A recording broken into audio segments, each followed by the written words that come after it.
The building before Antonio, we had a big help come out just out the blue. The Lord said, right? The Lord said, a big help. Right, Mr. Bobby, can you please stand up? Real talk. Give it up for Mr. Bobby, man. Most times, okay. Got the wine? What about? Right. So I want to present. No, I just want. So I want to present the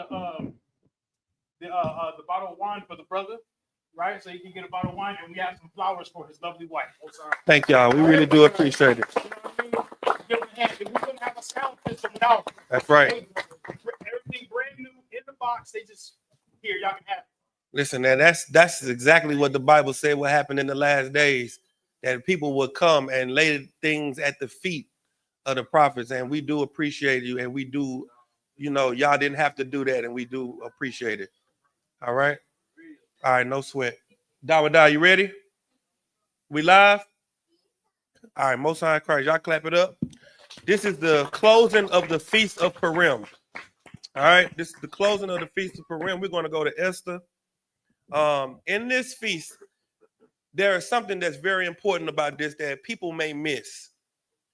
That a righteous act and brother, that these two things saved our nation.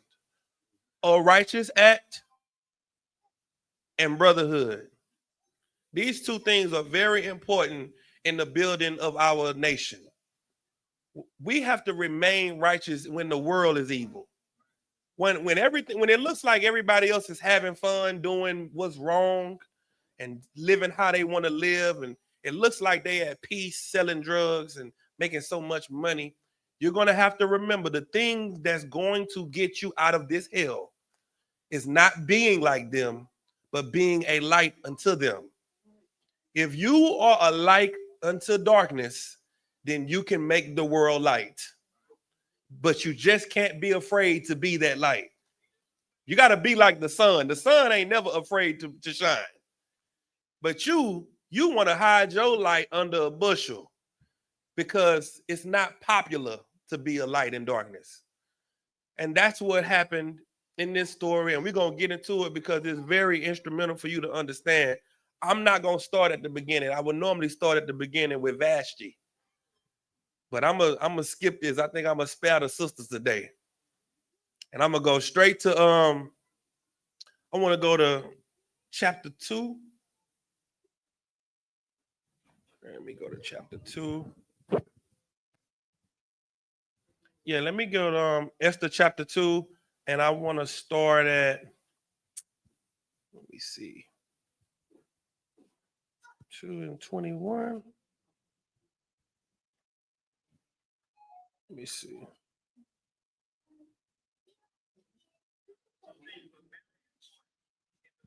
Okay. Let's start at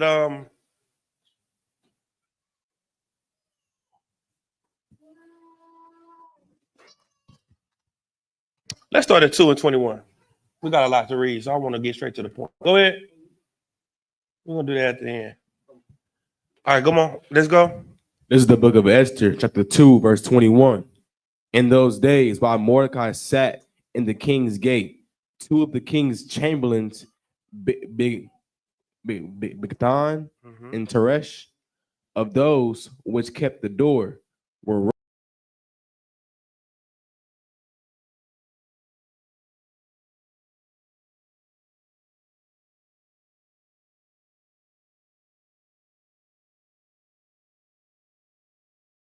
thereof in Mordecai's name.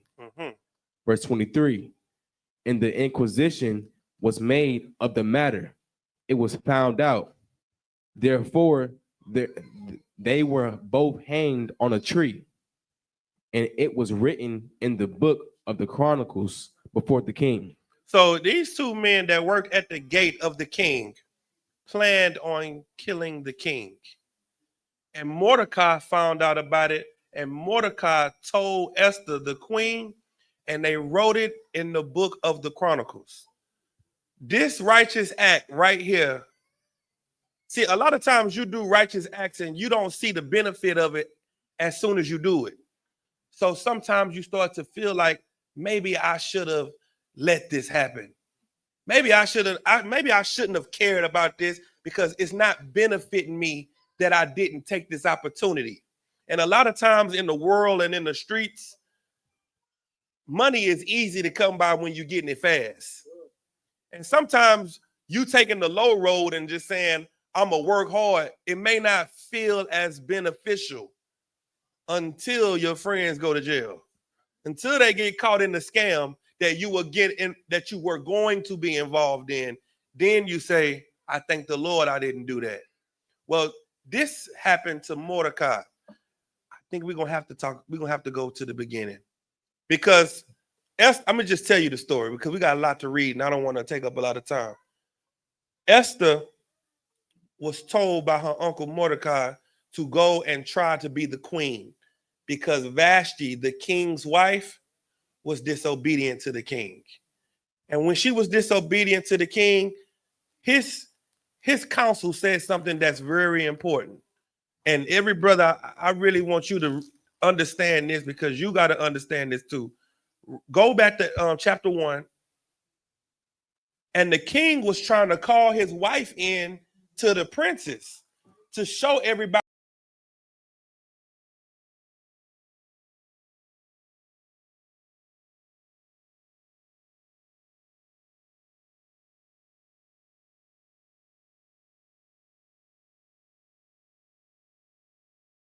And his wife was having a little girls' party in the other mansion, not in the apartment, in the mansion. And when the king called for her, she said, no, I'm not coming.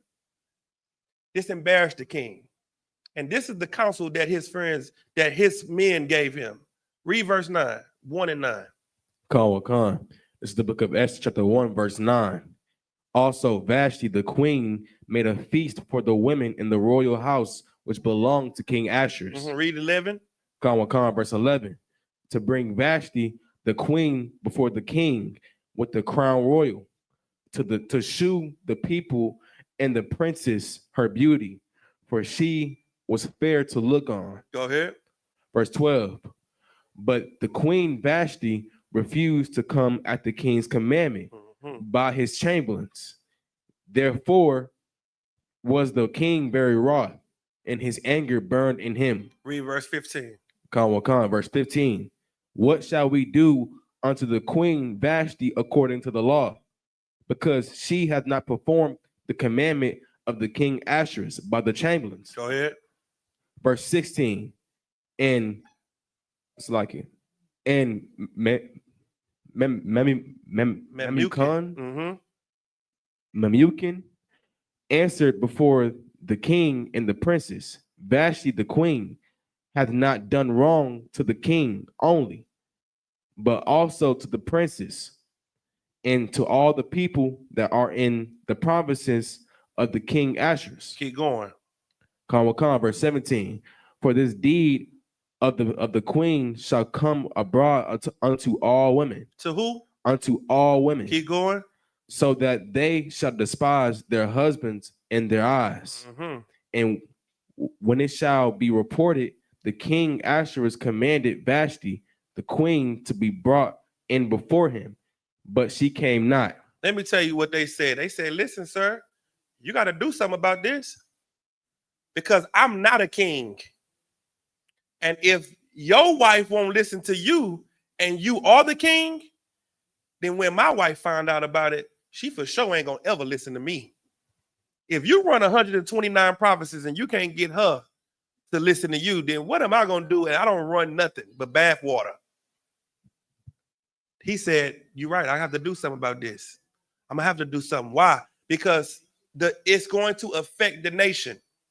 And the man and the woman's relationship is very vital to the building of our nation.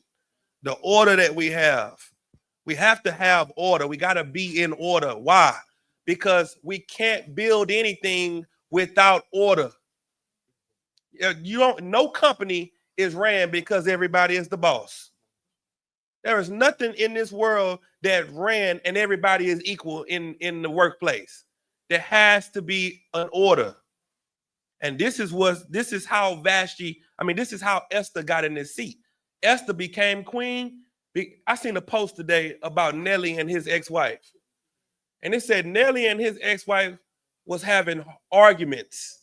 And his ex-wife said she was going to teach him a lesson by giving them some space. Well, Nelly got just enough space to go and find Ashanti. And now him and Ashanti is married and they got a baby. She gave him just enough space to find the right woman. And that's what happened in this story. Because of this woman's pride and her arrogance, it gave her just enough space. It gave Asterisk just enough space to find the right woman for the job. And this is why this is so important, because Mordecai, her uncle, told her to go and marry this heathen. Now, in the scriptures, she said she didn't like him. It says she abhorred his clothing that she gave him. She couldn't stand being in a position. So why did she do it? She didn't do it for love. She didn't do it because she felt like everything was going to be okay. She did it because she was following the order of the man above her. That's right. And listen, so many times Black women get set in an excellent position to benefit everybody on the earth. Like Michelle Obama. Michelle Obama is exactly, this would be Michelle Obama. That's Esther. She's married to the king. The king is a heathen. She's an Israelite. And you know what else? You know what Michelle Obama did? She didn't care about everybody else. Michelle Obama only cared about herself. And what happened? Homosexuality got pushed into the earth. Child pedophilia got pushed into the earth. All of the evil things that came with the Obama campaign was pushed, and she sat and kept her hands and feet and mouth closed and said nothing about it. Esther didn't do that. And that's why this story is so important, because it teaches you that selfishness is why our nation is divided. Brotherhood and sisterhood and selflessness is the only thing that's going to bring us back into order. All right, let's go to chapter 3. Before we go to chapter 3, give me 2 Thessalonians 2 and 3 before we go there. Read that.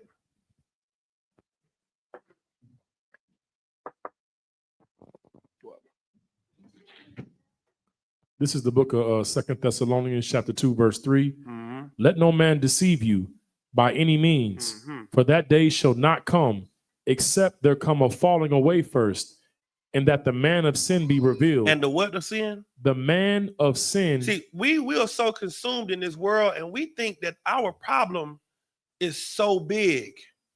When there is a man of sin that's hiding in the shadow, that is orchestrating all of the death and all of the misery in your life, and you are blaming all of the death and all of the misery, guess who you blaming it on? Each other.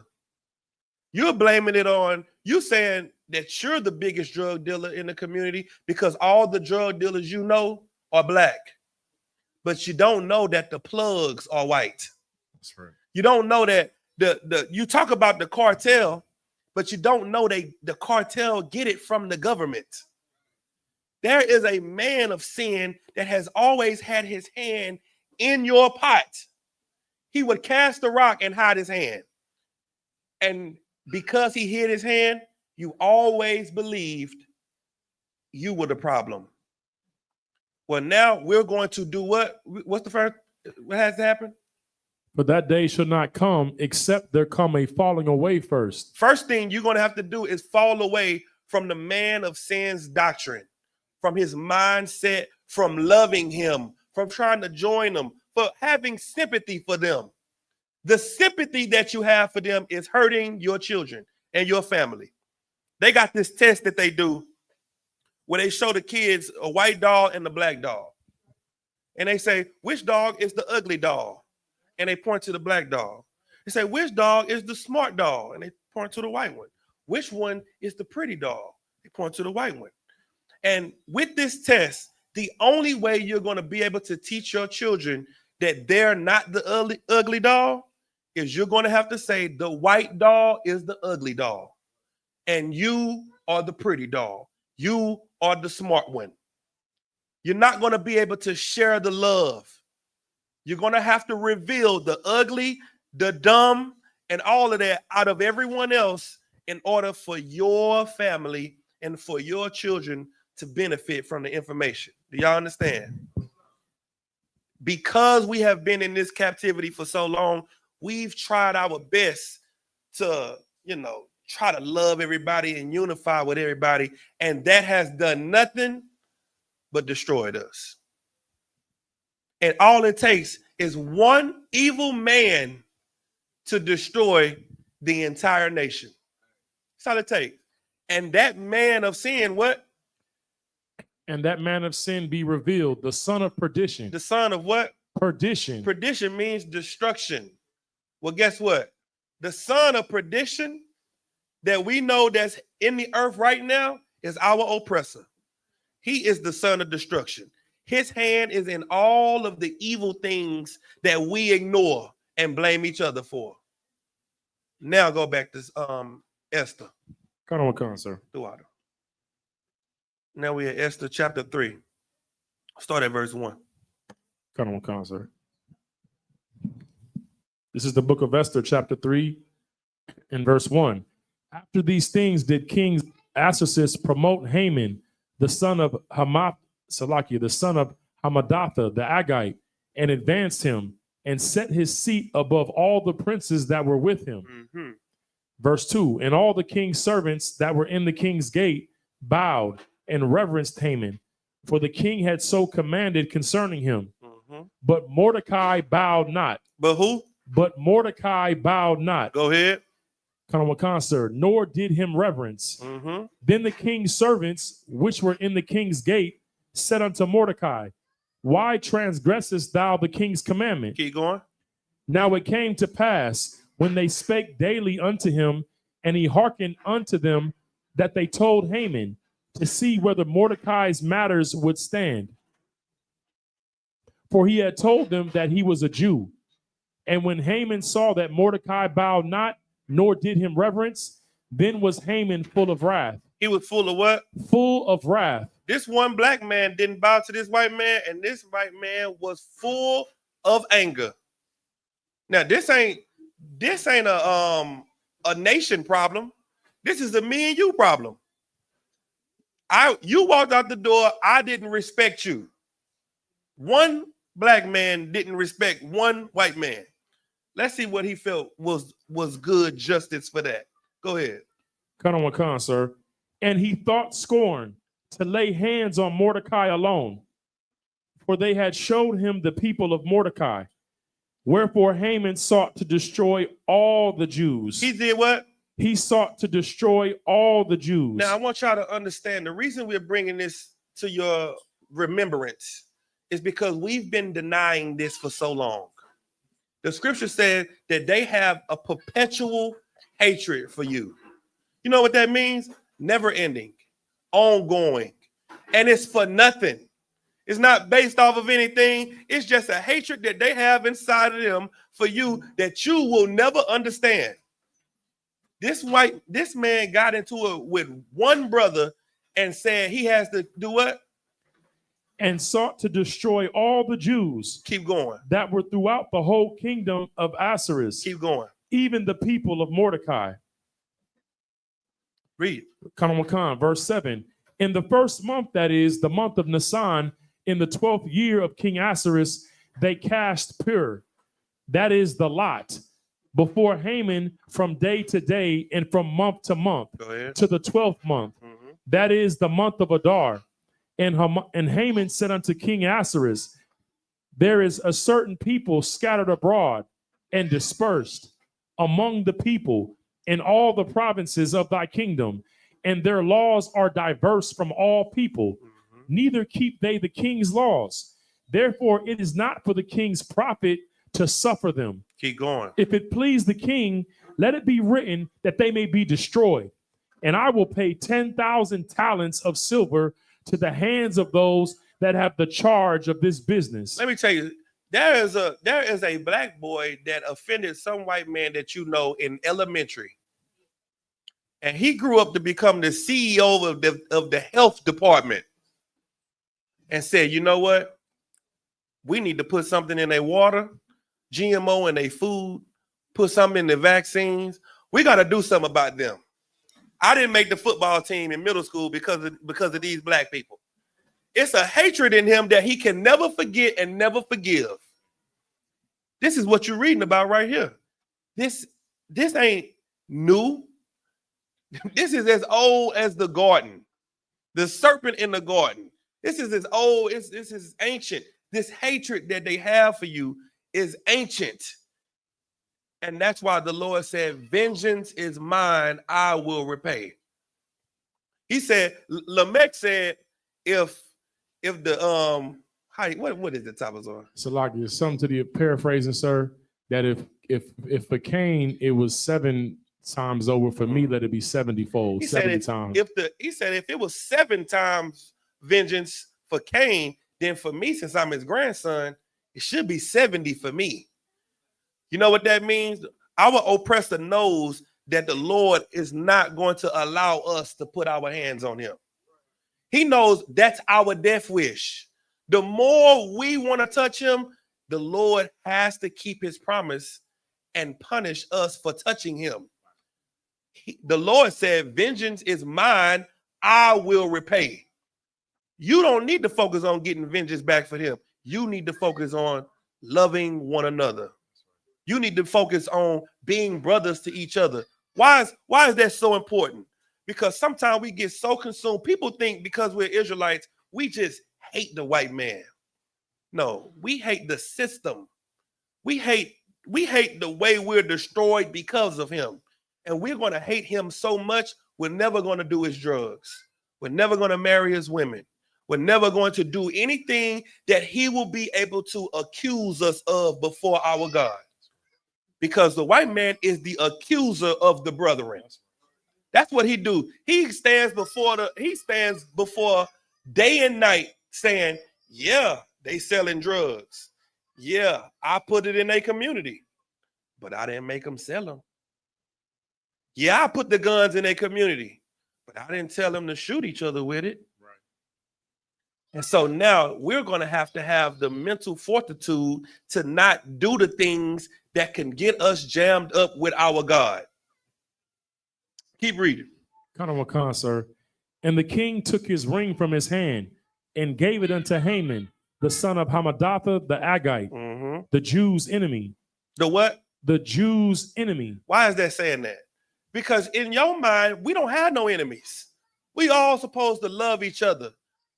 The people that's against you and your righteousness and you being a man is your enemy. Back in the 50s and the 60s, they used to say, ain't I a man? That was the movement. Because you treating me like I'm not even a man. That's the same thing that we're fighting back then, and we still have to fight it to this day. Because no one wants to respect you for being a man or a woman. You still 3/5 of a man in America right now because the Declaration ain't changed. The Declaration of Independence ain't been rewritten. When it said all men are created equal, where were you at? You was in the fields. So when did you become equal to the white man? Never. You're still 3/5 of a man right now today in 2025. Remember that. The hatred that they have for you is on another level. Keep going. Kanawakan, sir, verse 11. And the king said unto Haman, the silver is given to thee, the people also, to do with them as it seemeth good to thee. Keep going. Verse 12. Then were the king's scribes. Hold on, Salakia. Read verse 9 again. Let's see how much money he put on our head. Kanawakan, sir. Verse 9. If it please the king, let it be written that they may be destroyed. And I will pay 10,000 talents of silver to the hands of those that have the charge of this business. Okay, how much is a talent? Does anybody know how much a talent is? He said 10,000 talents. How much is one talent? Look that up.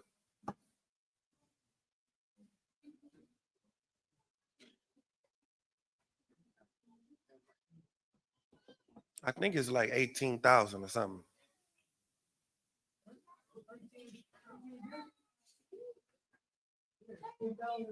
10,000 talents is what? 13 billion.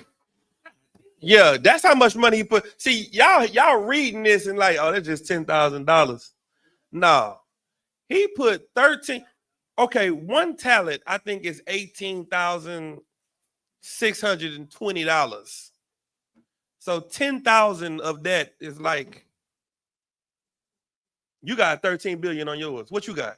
Well, Salaki, sir, it says, it does say what he say, but it's saying that based on the historical context and the assumed weight of a talent, 10,000 talents of silver could be worth a substantial amount in today's dollars, ranging from 406 million to 3.48 billion. Come on now. That's how much money he put on your head because one man didn't bow to him. Now, you got to understand that's a different level of hatred that they have for you. That's not a small ticket. He threw this billion out because one man didn't bow before him. That's still in them. And now you're on the internet, going out on the street saying the white man is the devil and getting them to kiss your boots. They hate you. You got to understand this, how serious this war is that we're in. And the only way we're going to get out of this war is with our king's help. With the help of our king and the help of us coming together and loving one another. That's why it's so important. Keep going. Where you at? This is you just read the book of Esther, chapter 3, verse 12. Go ahead. Come on, sir. Then were the king's scribes called on the 13th day of the first month. Read 13. Come on, sir. Verse 13. And the letters were sent by post into all the king's provinces to destroy, to kill, and to cause to perish all Jews, both young and old, little children and women, in one day, even upon the 13th day of the 12th month, which is the month Adar, and to take the spoil of them for prey. The copy of the writing for a commandment to be given in every province was published unto all people, that they should be ready against that day.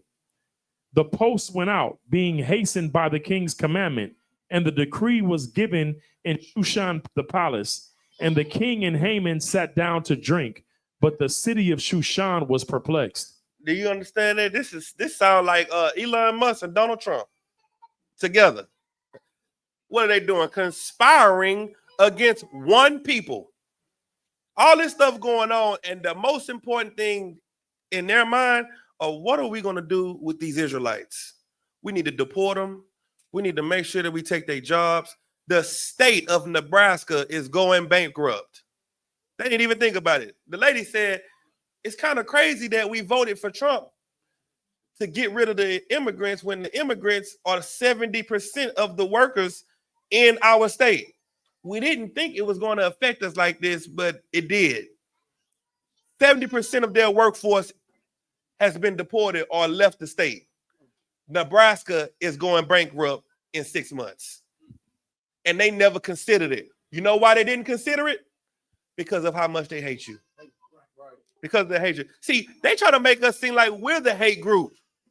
Like, how many of you ain't put $5 on the white man's head and the white man has killed all your grandparents and sexually abused your grandmothers and all kinds of stuff, and you've never risen up against them in that way? Go ahead. What you gonna say? No, Salaki, sir. She said we didn't realize that we were voting for our own demise. Yeah. You know why they didn't realize it? Because they hate you. Go to chapter 4. Come on, sir. This is Esther chapter 4, verse 1. When Mordecai perceived all that was done, Mordecai rent his clothes and put on sackcloth and ashes and went out into the midst of the city and cried with a loud and bitter cry, and came even before the king's gate, for none might enter into the king's gate clothed with sackcloth. Yeah, the king wasn't having you running into his kingdom with no sackcloth, because you seemed like a crash out. He was looking at you like you was going to do something to him. But Mordecai didn't care. Keep reading. Come on, sir. And even came before the king's gate, for none might enter into the king's gate clothed with sackcloth. And in every province, whithersoever the king's commandment and his decree came, there was great mourning among the Jews, and fasting, and weeping, and wailing, and many lay in sackcloth and ashes. Why is everybody so afraid? I'm trying to see if y'all paying attention. Why is everybody so afraid and crying and wailing? It's like it's about to be like war, basically, between us and Nah, it really ain't about it. It ain't saying nothing about war. Well, he's trying to kill us. Yes, this is what this is just total anarchy. This is the purge against you. They saying kill all blacks and Hispanics. Everybody, let everybody know on this day we're gonna kill them all. And the day is getting closer and closer, and you looking at the calendar, and you know that everybody in this kingdom is going to come to kill you, your wife, and your children. For what? You don't even know. That's the life you live here right now. When you see police lights behind you, there's a feeling that hits your chest that no other race of people can understand. That's what they were feeling. That feeling has been passed down from generation to generation through our DNA. We don't even understand why we have these feelings that we have, because it's been a perpetual hatred chasing us and following us since the beginning of time. Go ahead, DeWalt. So, like, so I was gonna say, like, that's just how our Issachar and Northern Kingdom brothers is feeling right now with the ICE. How they can't even be in their crib, can't even go to the school, like Yes. send their kids to school, can't go to the slave because they worried every second about the oppressor pulling up on them. Mhm. That's just a small taste of what we're reading about right now. Give him a hand. That's absolutely right. That's a perfect parallel. Go ahead, keep reading. Give him the mic. Hey, Dawada, can I get a water? Baba Kusha. This is the book of Esther, chapter 4, verse 4. So Esther's maids and her chamberlains came and told it her. Then was the queen exceedingly grieved, and she sent raiment to clothe Mordecai and to take away his sackcloth from him. So when she found out this was going on, she's in the palace. And so she tried to send her uncle something to comfort him. Keep going. Khan, sir. What? But he received it not. He did what? But he received it not. He said, nah, this ain't a time to pamper me or make me feel good, because this affects all of us. Keep going. Khan, sir. Then called Esther for Hatak, one of the king's chamberlains, whom he had appointed to attend upon her, and gave him a commandment to Mordecai to know what it was and why it was. So Hatak went forth to Mordecai unto the street of the city, which was before the king's gate. And Mordecai told him of all that had happened unto him, and of the sum of the money that Haman had promised to pay to the king's treasuries for the Jews, to destroy them. Also, he gave him the copy of the writing of the decree that was given at Shushan to destroy them, to show it unto Esther, and to declare it unto her, and to charge her that she should go in unto the king to make supplication unto him, and to make request before him for her people. For who? For her people. He was like, listen, you in this seat, and you got to do something about this, because they talking about killing us. All of us, your people. Drop down to verse 11. This is her response. Khan. Verse 11. All the king's servants and the people of the king's provinces do know that whosoever, whether man or woman, shall come unto the king into the inner court, who is not called, there is one law of his, to put him to death, except such to whom the king shall hold out the golden scepter, that he may live. But I have not been called to come in unto the king these 30 days. Now read verse 13. Khan. Verse 13. Then Mordecai commanded to answer Esther, think not with thyself that thou shalt escape in the king's house more than all the Jews. He said, listen, this ain't no time to be selfish. Don't think you're going to escape in the king's house more than us. Don't be selfish. It's ain't the time for that. Then she sent word back to her uncle. Read verse 16. Cut on Wakan, sir. Verse 16. Go gather together all the Jews that are present in Shushan, and fast ye for me, and neither eat nor drink 3 days, night or day. I also and my maidens will fast likewise. And so will I go in unto the king, which is not according to the law. And if I perish, I perish. What did she say? And if I perish, I perish. See, this is what she said. She said, all right, this is what y'all do. I'm going to go in here and I'm going to put my life on the line for my people. And if I die, I die. Michelle Obama would have never did that. Michelle Obama would have drove the bus over us and backed it up. That's what she would have did. This sister said, listen, I'm going to sacrifice myself for everybody. And if I die, I die. That's the type of brothers and sisters we got to have in order for us to be able to grow something that's going to be beneficial for the sake of our children. We got to be able to be willing to sacrifice. You know how many people have, you know how many families have been broken up because you don't love your children enough to stop being an alcoholic. You don't love your family enough to put the weed down because of your selfishness. You know how many times families have been broken up because of your selfishness? A woman leaving her man because of her selfishness. The reason we can't ever have anything is because we're too selfish to love somebody other than ourselves. The world has to revolve around us. Esther said, no, not me. I'm going to sacrifice myself for my people. That's the spirit of Christ. Christ said that you're going to have to do what he did. You're going to have to die and be born again. How? You're going to have to be persecuted like him. People want to say, I follow Christ, but never, ever been persecuted. When they get persecuted, they say, something ain't right. This ain't Jesus. Because if this was of Jesus, then I would be loved by everybody. How? Christ died on the cross from the people that you saying supposed to love him. Right.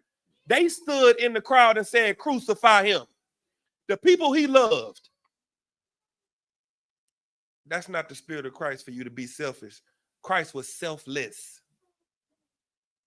Give me the next one. Chapter 5. Khan, sir, the book of Esther, chapter 5, verse 1. Now it came to pass on the third day that Esther put on her royal apparel and stood in the inner court of the king's house, over against the king's house, and the king sat upon his royal throne in the royal house. And it was so when the king saw Esther the queen standing in the court that she obtained favor in his sight. And the king held out to Esther the golden scepter that was in his hand. So Esther drew near and touched the top of the scepter. Drop to verse 6. Sir.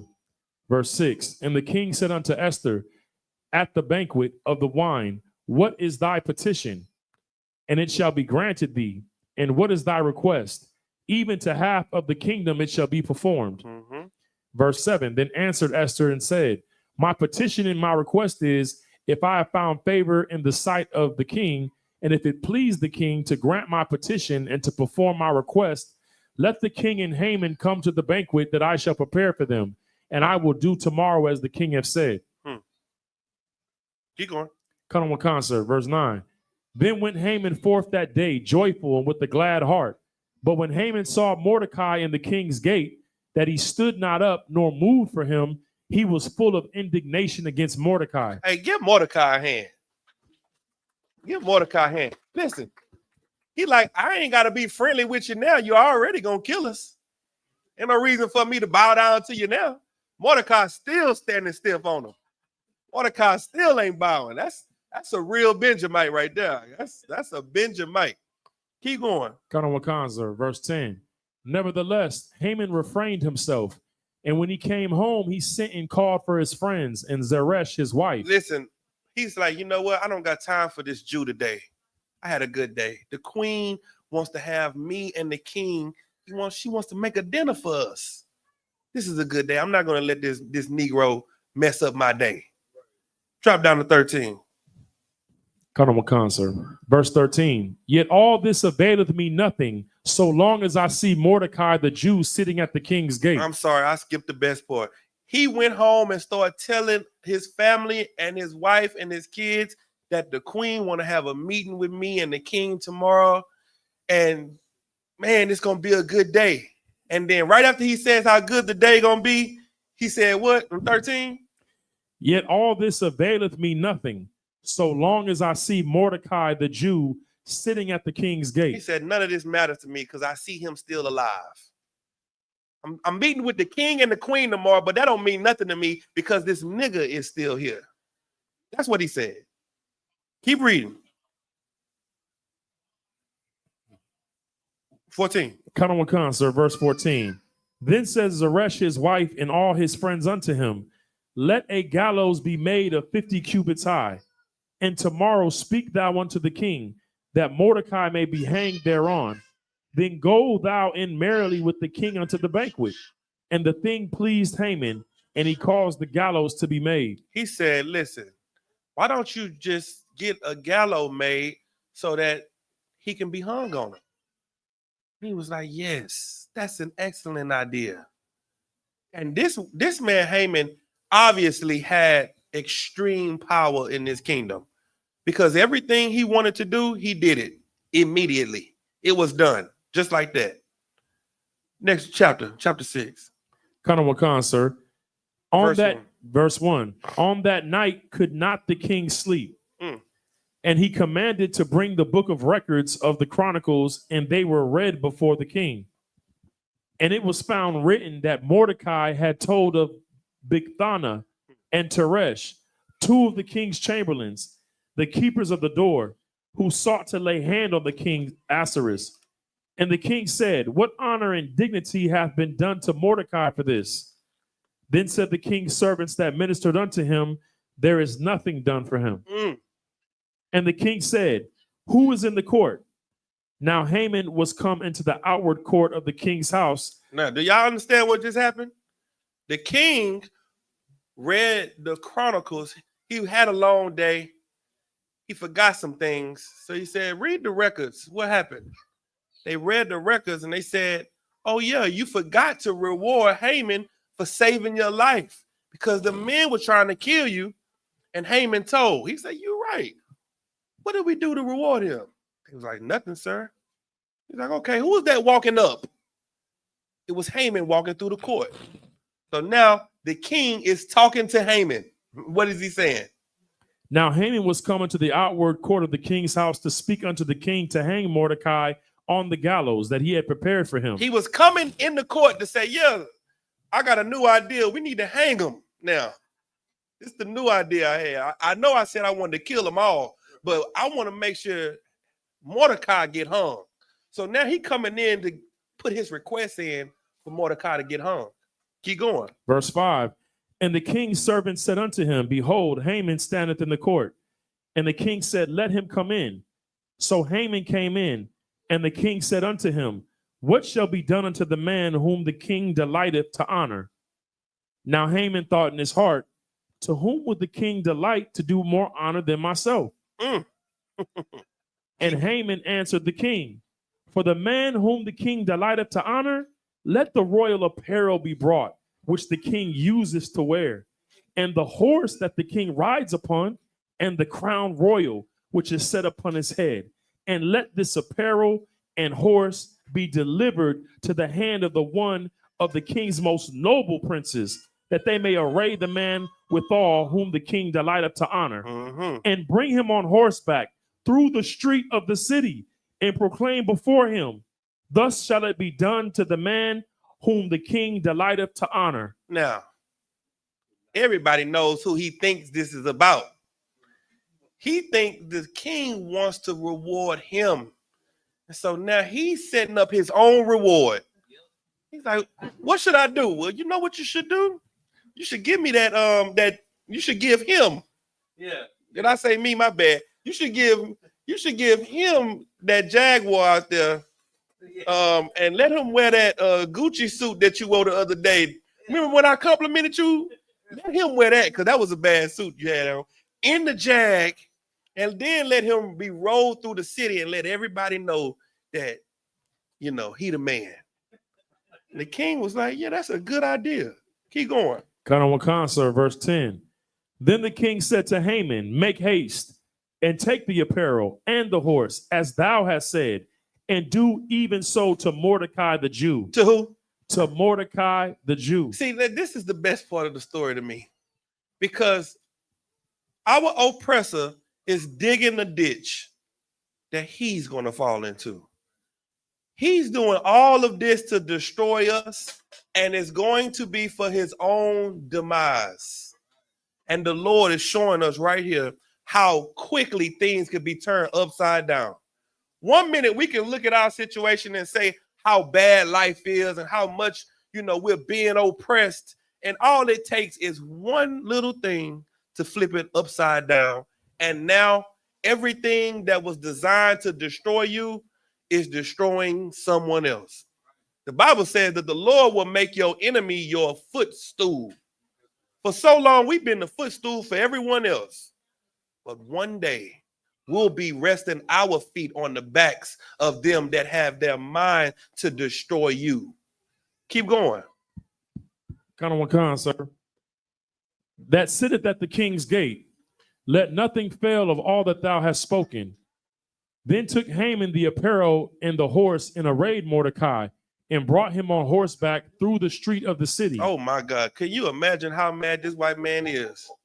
He had to put the garment on the man and walk him through the street. Imagine this white man walking the horse of the man he hates the most.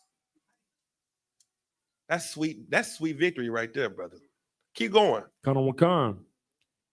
And brought him on horseback through the street of the city and proclaimed before him, thus shall it be done unto the man whom the king delighteth to honor. And Mordecai came again to the king's gate, but Haman hasted to his house mourning and having his head covered. And Haman told Zeresh his wife and all his friends everything that had befallen him. Then said his wise men and Zeresh his wife unto him, if Mordecai be of the seed of the Jews, before whom thou hast begun to fall, thou shalt not prevail against them, but surely fall before him. Now, wait a minute. Just yesterday, they was giving them counsel to make the gallows. But now they telling them, oh, you messing with the wrong people. You're not going to be able to win against him. Let me tell you something. Everybody is going to be against you until the Lord is for you. When the Lord is for you, who can be against you?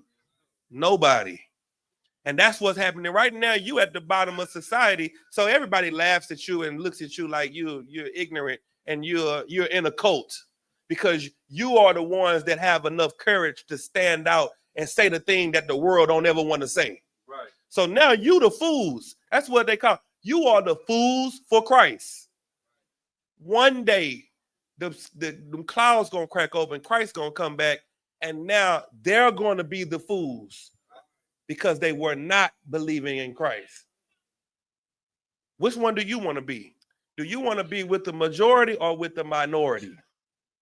You already called the minority. Right. You might as well be one spiritually. Keep going. Kanawakan, sir. And while they were yet talking with him, came the king's chamberlains and hasted to bring Haman unto the banquet that Esther had prepared. All right, this is chapter 7. Let's go to chapter 7. We're finna get to the end now. Kanawakan, sir. Chapter 7, verse 1.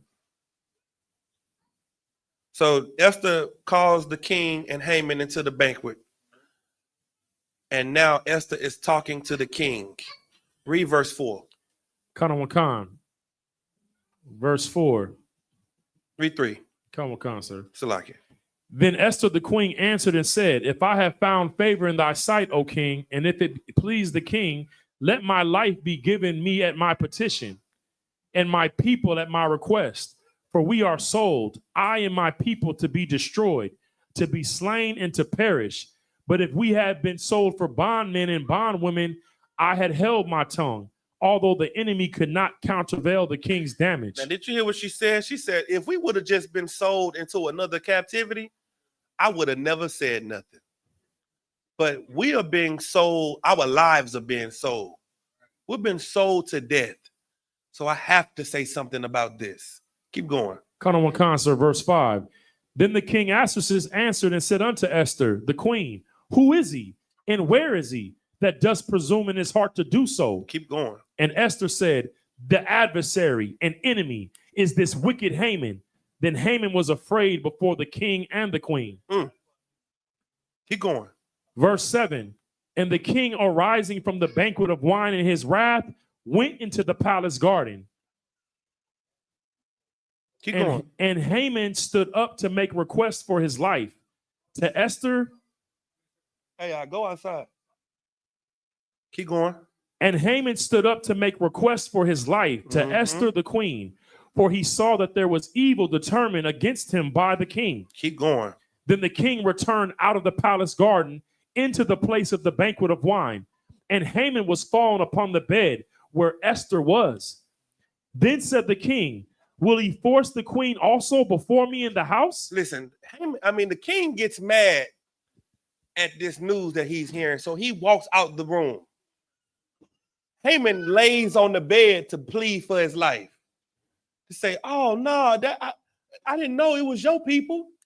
The king comes back in the door and sees him in the bed, leaning on the bed with his wife. And say, so you're going to take my wife in my room, in my chambers, in front of me? Keep going. Colonel Khan said, it's Colonel Khan, sir.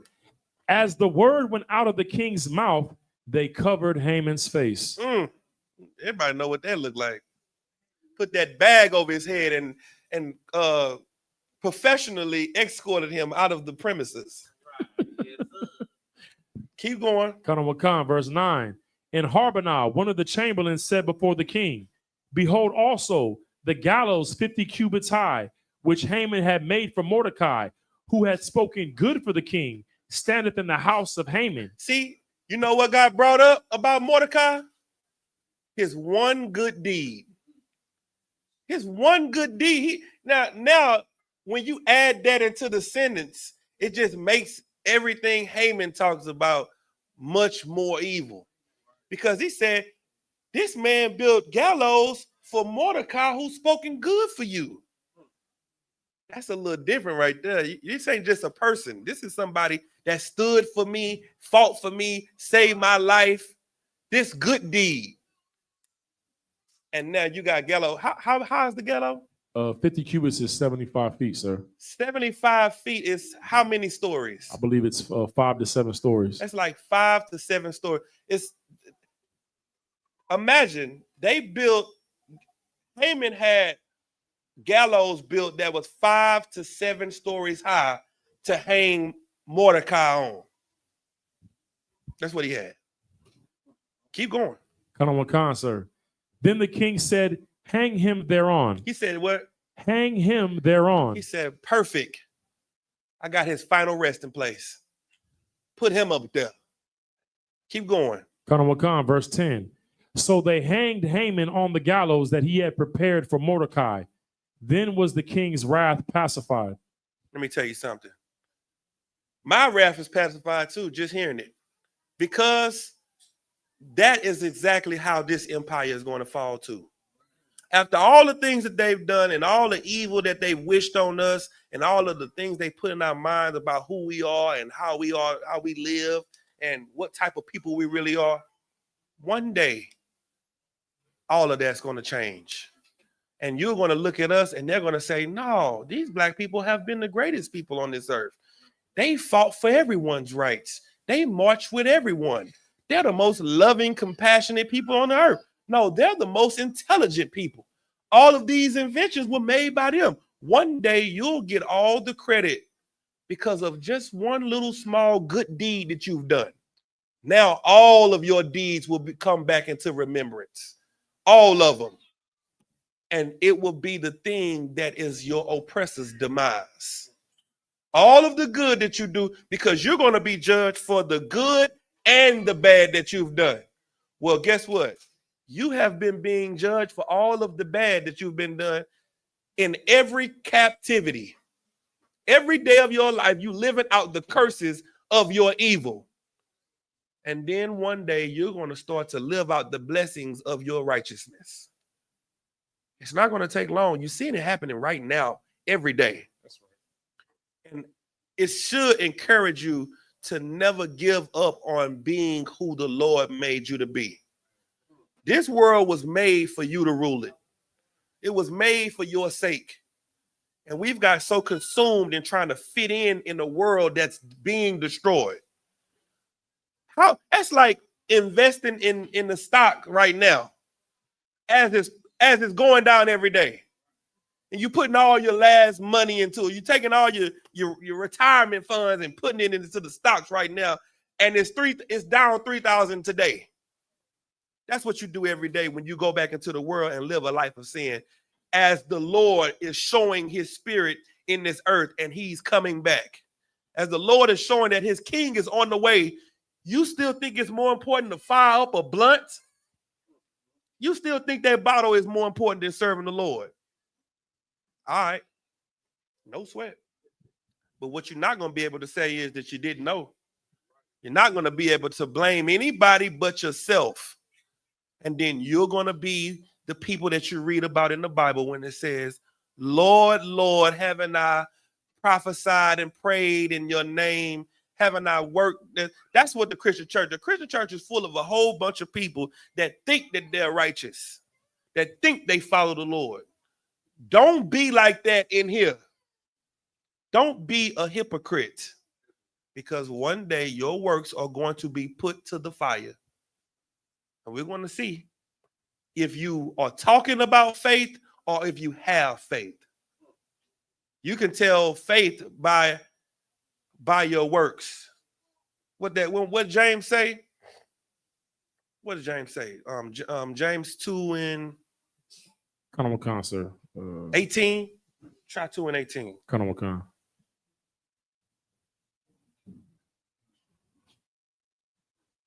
This is the book of James, chapter 2, verse 18. Yea, a man may say, thou hast faith, and I have works. Show me thy faith without thy works, and I will show thee my faith by my works. You hear what he said? He said the most important thing about having faith is the works that you do. You're going to tell me you got faith? Well, I can tell you I got faith and show you.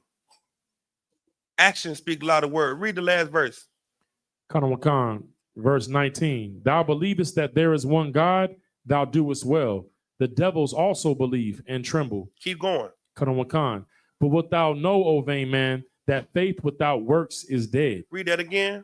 That faith without works is dead. Faith without works is dead. You got to have something that you show the Lord. And that's what you do. You know what you show? You show everybody that you serve the Lord by how you live. Your life is supposed to be a light unto your brothers and sisters that's in darkness. That's what this is all about. You can't do that with believing. Nobody can see what you believe unless they see what you do. Go to chapter 9 of Esther.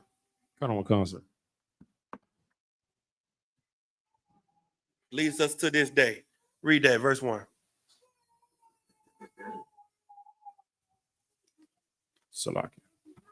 This is the book of Esther, chapter 9, verse 1. Now in the 12th month, that is the month of Adar, on the 13th day of the same, when the king's commandment and his decree drew near to be put in execution, in the day that the enemies of the Jews hoped to have power over them, though it was turned to the contrary, that the Jews had rule over them that hated them. You see how it all got flipped upside down? Everything that was planned for them, on the day it was planned for them, it became the day of their demise. Came the day of their destruction. Keep going. The Jews gathered themselves together in their cities throughout all the provinces of the king Xerxes to lay hand on such as sought their hurt. No, to pray for them. To lay hand on such as sought their hurt. See, this that part right here that everybody should want right here. This is the day you get the permission. That's all you waiting on is the permission. The king gave the permission to all of the Jews to do unto the people that wanted to do to them, to do it to them. Well, there's a day where our king will give you the permission. Our king will come and say, today is the day where I'm going to allow you to be my battle axe. I'm going to allow you to be my weapons of war, and I'm going to send you out into the streets to get the vengeance so that my wrath can be appeased. Keep going. Kanawakan, and no man could withstand them.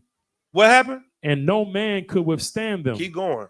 For the fear of them fell upon all people, and all the rulers of the provinces, and the lieutenants, and the deputies, and the officers of the king helped the Jews, because the fear of Mordecai fell upon them. Keep going. For Mordecai was great in the king's house, and his fame went out throughout all the provinces. Mordecai used to work the door. Now Mordecai is great in the king's house. You see how fast things can change in your life? Read the next verse. Kanawakan. For this man Mordecai waxed greater and greater. Thus the Jews smote all their enemies with the stroke of the sword, and slaughter and destruction, and did what they would unto those that hated them. Let me tell you something. Blacks and Hispanics, Native Indians, you giving your life up for a day that you could finally get vengeance. And you can get the order from your king that your enemies are destroyed for the things that they've done to you and your ancestors and your family. And you could finally be at rest and at peace, because this place has been hell for our people. And now it's time for us to finally get some heaven out of this place. Give me Isaiah 14. Kanawakan, sir. This is the book of Isaiah, chapter 14, verse 1. And it reads, for the Lord will have mercy on Jacob, and will yet choose Israel, and set them in their own land, and the strangers shall be joined unto them.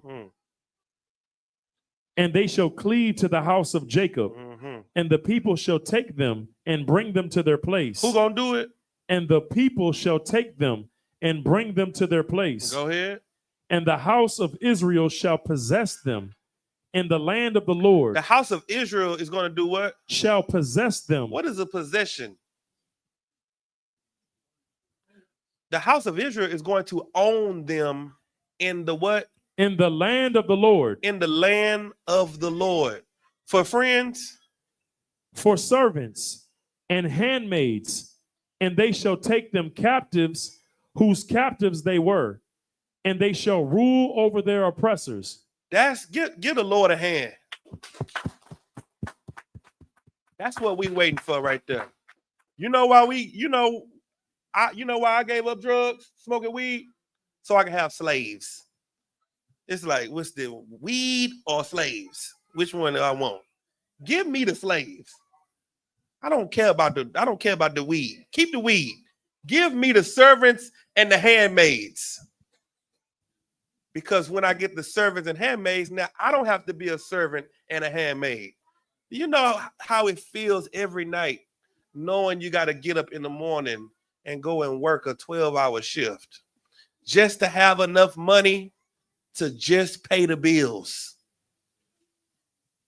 Like, you can't go buy a burger with that check because it's going to put you in the hole. Right. Is that the life we supposed to live? Read the next verse. Sir, verse 3. And it shall come to pass in the day that the Lord shall give thee rest. Give you what? Give thee rest. This is what we fighting for right here. Rest. From what? From thy sorrow and from thy fear and from the hard bondage wherein thou was made to serve. That's what we waiting for. We waiting for the rest from the sorrow. You know where all this anxiety and depression come from? Fear and sorrow and the hard bondage that you've been serving. All of the pain and anxiety and the agony of your flesh comes from the captivity. When you get out of the captivity, you're going to finally get rest and be at peace and feel a whole lot better about life. See, Christ said, Any man being Christ, he's a new creature, and old things pass away, and all things become new. The only reason you're not able to experience the newness that comes with Christ is because you won't die. You won't kill the old man. You walk around with a Hebrew name, and the old man is still alive in you. You got a name that's straight out the Strongs, and you weak. You're not able to stand up against the lust of your stomach and your flesh. And nobody really understands what it means to die. But to die is to give up everything from your past. Become somebody different that's never done drugs, that's never stolen, never robbed, never taken a life, never done a thing that plagues you in your sleep, that makes it to where now you don't feel like you can be forgiven. You can be forgiven. That's why your king died. Your king died so that you can get another chance. But he didn't die for you to know that he died and you to keep doing what you're doing. You're not going. No, you're stepping on his grave. You're disrespecting him. You're spitting in his face to say, "Oh well, I can't change. We all sin." Yeah, we all have sinned. That don't mean we all have to continue in it. You're going to have to give your life up and die and become someone different. Because a man that was better than you gave his life for you, and you deserved the death he received. You deserved it. You deserved to be on the cross. And I don't know if y'all think about the cross, but the cross was excruciating pain. It was a death like no other. I don't know if you really understand what happened with the cross, but Christ was beat out of his clothes. His intestines was probably coming out of his body. When you're hanging on the cross, you got to stand up on your legs so that you could open your diaphragm so you can breathe. You dying by suffocation because you crammed down on your body. You got nails in your hand and in your feet, and you want to make an excuse to continue to sin? When Christ comes, he's going to put your head next to your ankles. That's what he's going to do. And you're going to deserve it because he didn't deserve the death, but you will. And what is he telling you to do? He's telling you to partake in the first death so you won't have to partake in the second death. The second death is the death he's coming to give. The first death is the one you could choose. You could say, I'm going to fight this demon and I'm going to put the drugs down. I'm going to stop lying and stealing and being wicked and evil. I'm going to become a new creature. You could choose that. But you say, nah, I'm cool. I'm good. I'm good. I'm going to just do me. I'm going to just, whenever it comes, I'm going to just meet me at the crossroad. All right. No sweat.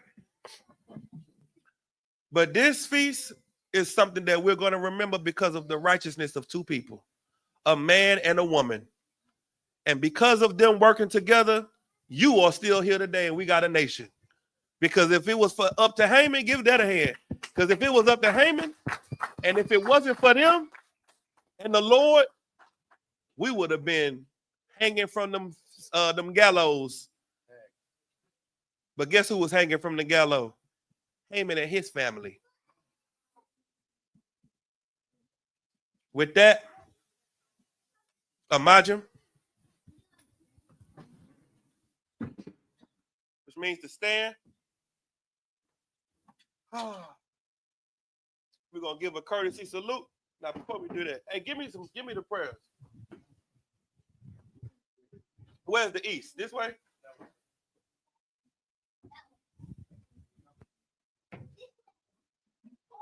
We're gonna say the prayer. Sisters, imagine y'all can stand.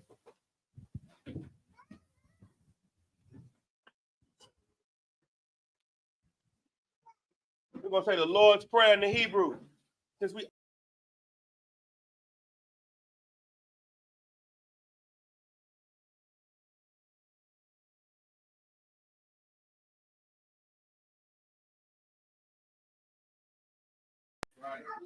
Abanawa. Shabbat Shemaya. Wada.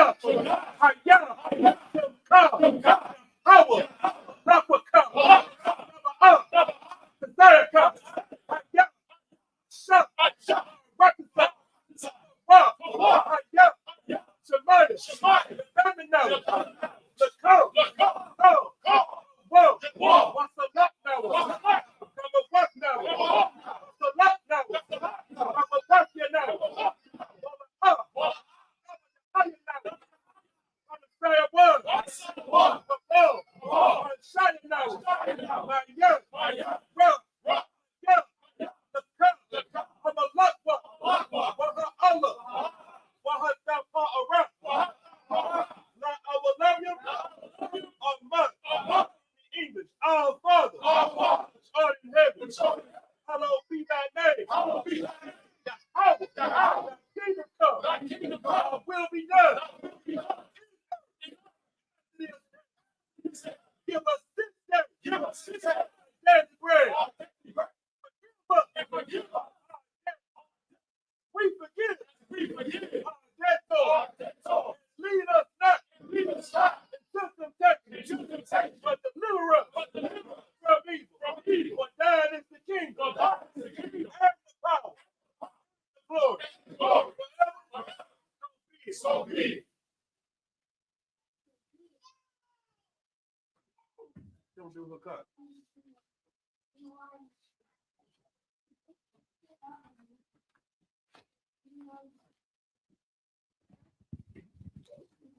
This is the prayer of the power of the Hakak in the Hebrew.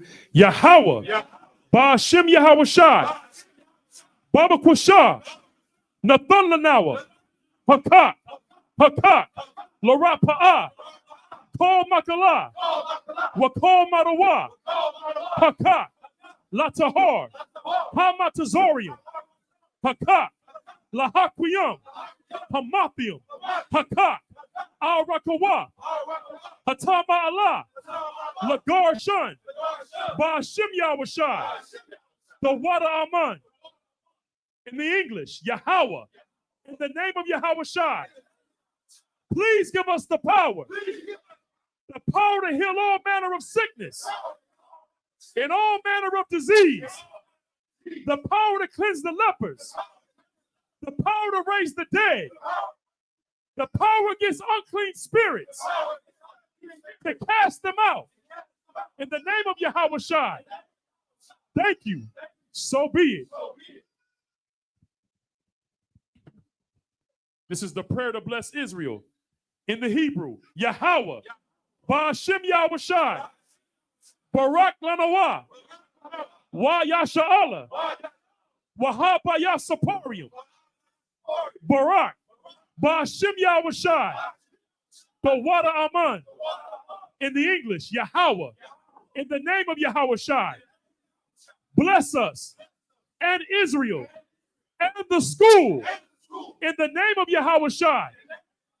Thank you. So be it.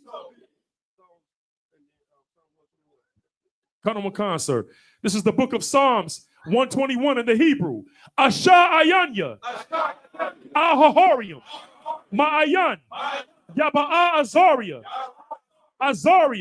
Ma'am, Yahweh, Aisha, Shemayim, Wa'arataza, Al Yathan, Lamawat, Regalka, Al Yanawam, Shamarka, Hana, La'a, Yanawam, Wala'a, Yayashan, Shawamar, Yasha'ala, Yahweh, Shamarka, Yahweh, Tazalka, Al Yad, Yamyanka, Yawamam, Hashamash, La'a, Yakayaka, Wayarak, Balayala, Yahweh, Yashamarka, Makora'ad, Yashamar, Afnapashka, Yahweh, Yashamar, Taza'afka, Wabawa'aka, Mayata, Wa'id, I will lum.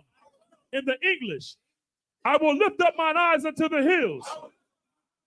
From whence cometh my help? My help cometh from Yahweh, which made heaven and earth. He will not suffer thy foot to be moved. He that keepeth thee will not slumber. Behold, he that keepeth Israel shall neither slumber nor sleep. Yahweh is thy keeper. Yahweh is thy shade upon thy right hand. The sun shall not smite thee by day, nor the moon by night. Yahweh shall preserve thee from all evil. He shall preserve thy soul. Yahweh shall preserve thy going out and thy coming in from this time forth and even forevermore. We're gonna give a courtesy salute. Men of Israel, sisters, Yeshabia, take a seat. We'll give a courtesy salute to the brothers. Men of Israel, Amadim Shabbat, Amadim Barak, Yajim Matah, Saw. We'll turn and face the sisters, Amadim, which means to stand. We're gonna give a courtesy salute to the sisters. Men of Israel, Amadim Shabbat, Amadim Barak,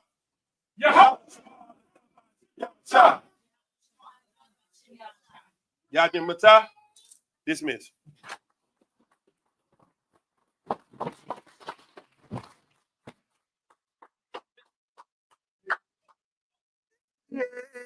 Don't give a love fuck what them bitches gotta say. I'm a warm west nigga till they put me in the grave. I don't give a fuck what them niggas gotta say. I'm a warm west nigga till they put me in the grave. I don't care about what they say. Hey. Fuck with my Akima, fuck with my sister, then I got a problem, I'm never gonna miss you. I got 100 hanging out the AR, I got a 50 hanging out the pistol. He say it's corner, I'm just being realistic. I be on them corner posted with the realest. If it's the Sabbath, then we going fishing. I'm reeling them in, that's a God-given mission. I'm really on 10, but I'm stamped in the pistol. I get the order, be glad to dismiss you. Hebrew Academy graduate, niggas. Training, go through the baddest conditions. I fuck with none but the baddest of bitches. She righteous, submissive, she glad to be with me. And that thing Putin like that, I'm in niggas. She know I'm a prop, she gotta be listening. Respect, I ain't having this shit. Tell her go make some business from scratch. She bitching the different breed of black men. We don't do the bad thing. I remember back then, I was really trapping, trying to get the racks in, selling dope to black men. But now I'm trying to make it straight. Like, forget about my face. We sticking them straight, can't fold us. Too heavy, the water won't hold us. Go get you some rank, I told. Line up in these ranks, we sold you. You can take them to the bank, we focus on. How many times must we remind you? Nobody want to best. Some ranks will never take up as a place. When the law with you ain't no up next. It's just us, nigga, that's that on that. All that weak shit, that ain't no threat. Say you won't be bitch, with that ain't no sweat. We with all that. We with all that. Lord called a nigga out the world. I responded and called back. Oh Lord, and everything that they stole from us, fuck the shit, we want all that. Niggas snitching in the act like bitches. That's why we unaffiliated with them. They killing women and they fuck with sisters. That's why we unaffiliated with them. They telling lies, switching up the doctrine. That's why we unaffiliated with them. They ain't gonna ride until they die, so that's why we unaffiliated with them. I'm not the manager, your honor, we unaffiliated with them. Like they tongue and they say they keep that shit 100, we unaffiliated with them. They telling lies, switching up the doctrine. That's why we unaffiliated with them. They ain't gonna ride today, so that's why we unaffiliated with them. We unaffiliated with them. I cannot fuck around with fake niggas. We taking ground when we in your skin. You better have the women have the liquor.